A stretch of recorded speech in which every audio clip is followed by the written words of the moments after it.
नमस्कार, देश काल में आपका स्वागत है। मैं हूं मुकेश कुमार। दोस्तों, प्रधानमंत्री मोदी और उनके सिपहसालार अमित शाह ने 3 राज्यों के मुख्यमंत्री का चयन जिस ढंग से किया है, उससे ये प्रश्न उठ रहे हैं कि आखिरकार वो किस तरह की सरकारें चाहते हैं, किस तरह के मुख्यमंत्री चाहते हैं। क्या वो राज्यों पर अपना सीधा नियंत्रण चाहते हैं, केंद्र से इन राज्यों को संचालित करना चाहते हैं, रिमोट कंट्रोल से इन मुख्यमंत्रियों से काम करवाना चाहते हैं?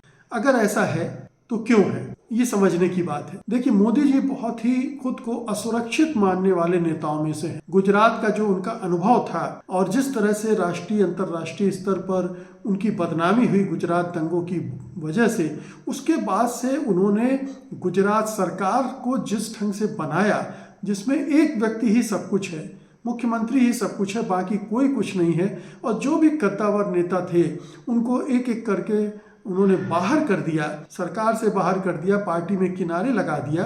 ठीक उसी तरह का प्रयोग वो राष्ट्रीय स्तर पर करते हुए नजर आ रहे हैं। वो तमाम बड़े नेताओं को जो कभी उनके खिलाफ खड़े हो सकते हैं, उनको चुनौती दे सकते हैं, उनको वो बाहर करते जा रहे हैं पूरे मैदान से। वसुंधरा राजे हो, शिवराज सिंह चौहान हो, रमन सिंह हो, इन सब को उन्होंने बर्फ से लगा दिया है। और ये उन्होंने सुनिश्चित कर लिया है कि अगर 2024 में कुछ ऐसी स्थिति बनती है, हालांकि आज की तारीख में ऐसा नहीं लग रहा, लेकिन राजनीति के बारे में कोई कुछ नहीं कह सकता है कि कब वो किस करवट बैठ जाएगी। अब मान लीजिए 2024 में बीजेपी के पास 200 के आसपास सीटें आती हैं और उसे दूसरे दलों के साथ समझौता करना पड़ता है, तालमेल करना पड़ सकता है, तो मोदी के साथ विपक्षी दलों में से जाने वाले इक्का दुक्का दल ही होंगे।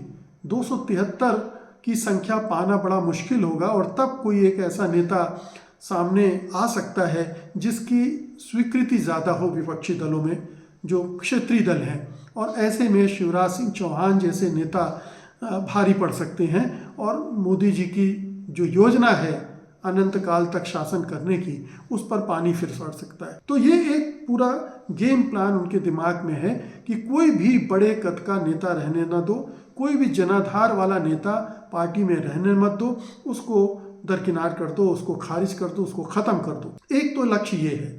दूसरा लक्ष्य जो बहुत ज़्यादा चर्चा में है, और वो ये है कि ये सारी तैयारी 2029 के लिए हो रही है, और तब शायद वो अमित शाह को की ताजपोशी करने के बारे में उनकी योजना है। यानी 2029 तक वो खुद प्रधानमंत्री रहेंगे और 2029 में बीजेपी जीते और अमित शाह अकेले दावेदार हो सत्ता के, इसकी वो तैयारी कर रहे हैं, और उसकी पूरी बिसात बिछाई जा रही है। यानी तमाम राज्यों में बड़े कद के नेताओं को हटा दो, छोटे छोटे कद के नेता रहेंगे। वो अमित शाह को चैलेंज करने की हिम्मत नहीं जुटाएंगे। उनके पास वो ना तो ताकत होगी, क्योंकि वो केंद्र से संचालित नेता होंगे, उनकी अपनी कोई हैसियत नहीं बनेगी। और हो सकता है कि अभी जो नेता बने हैं, जिनको मुख्यमंत्री बनाया गया है, वो धीरे धीरे कमज़ोर पड़ने लगे और उनकी जगह फिर बदला जाए। जैसे 1.5-2 साल में फिर से कोई नेता बना दिया जाए, इसी तरह का कोई मोहन यादव, भजन लाल शर्मा, अनजान सा नेता ढूंढ कर लाकर बिठा दिया जाए, ताकि कोई भी नेता मजबूत ना होने पाए, कोई अपना जनाधार ना बनाने पाए, जिससे 2029 में कोई चुनौती की कतई खड़ी ना हो। तो एक पूरा सिस्टम मोदी जी ने बना दिया है, जिसमें वही सब कुछ है। राज्य सरकार भी वही है, मुख्यमंत्री भी वही हैं, प्रधानमंत्री भी वही हैं, पार्टी के अध्यक्ष भी वही हैं, सब वही हैं।